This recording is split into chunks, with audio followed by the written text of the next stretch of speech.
અમરાઈવાડી વિસ્તારમાં નજીવી વાતને લઈને થયેલી માથાકૂટ હત્યામાં પરિણમી। મૂળ બનાસકાંઠાના અને હાલ અમરાઈવાડીમાં રહેતા કિશન નામના યુવકની પાણીના પીપના ઢાંકણા અંગેની વાતને કારણે હત્યા કરવામાં આવી।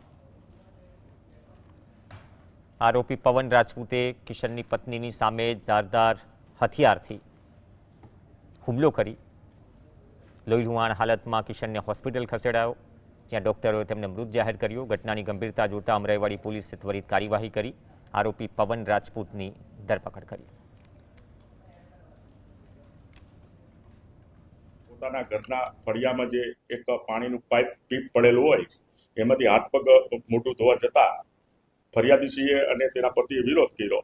એ વિરોધ ઝઘડામાં પરિણમ્યો અને ઝઘડાના અંતે ફરિયાદી છે, આરોપી છે, એને મૃતકને છરીના ઘા માર્યા 2 થી 3 અને એને તાત્કાલિક હોસ્પિટલ ખસેડવામાં આવ્યો। ત્યાં ફરજ પરના ડોક્ટરશ્રી એને મૃત જાહેર કરેલ છે।